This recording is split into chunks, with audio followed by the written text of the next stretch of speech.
Sud Radio, la minute du coach. Fabien, hello. Hello Pablo. On entend souvent « moi je me fie à mon bon sens ». Mais se contenter de son bon sens, n'est-ce pas parfois refuser d'apprendre, de se former et finalement choisir la paresse ? À toi la parole, à toi la lumière. Eh bien, cette parole, je l'apprends d'Étienne Klein, qui est un physicien notoire, un philosophe des sciences exceptionnel. Il raconte ceci. Lors d'une conférence, il dit « Imaginons que je pose sur cette table un morceau de bois et un morceau de marbre. Je vous demande, qu'est-ce qui est le plus chaud ? Vous me répondrez, le morceau de bois. C'est logique et c'est presque fatal. Et puis, je vous dis, je vais poser sur chacun des morceaux des glaçons.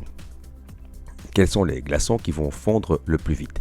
Ceux qui sont sur le morceau de bois ou ceux qui sont sur le morceau de marbre ?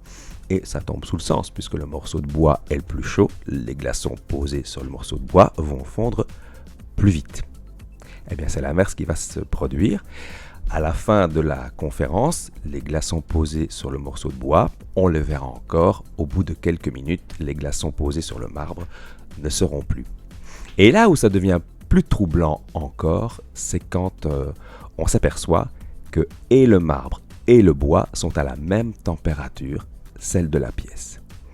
Tu vois ici, c'est extrêmement contre-intuitif, tout ce que je viens d'expliquer grâce à Étienne Klein, et cela nous permet de nous rendre compte que nos mains, nos doigts, sont de très très mauvais thermomètres.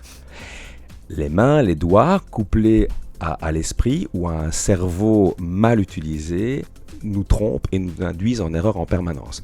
Si on les écoutait, la Terre serait plate et le Soleil tournerait autour de nous. Gaston Bachelard a dit faire de la physique, c'est penser contre son cerveau. Exercer son intelligence, c'est penser contre son cerveau. Et je vous invite même à considérer ceci. Le bon sens, souvent, c'est le mauvais.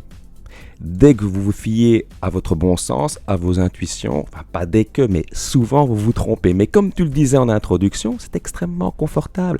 Ça ne me coûte rien de me parer des ornements du bon sens. Moi, je vous invite à ceci, chers auditeurs, dites-vous que le bon sens, c'est précisément de ne pas se réfugier derrière le bon sens. Bon, voilà avec les aigles. Merci Fabien.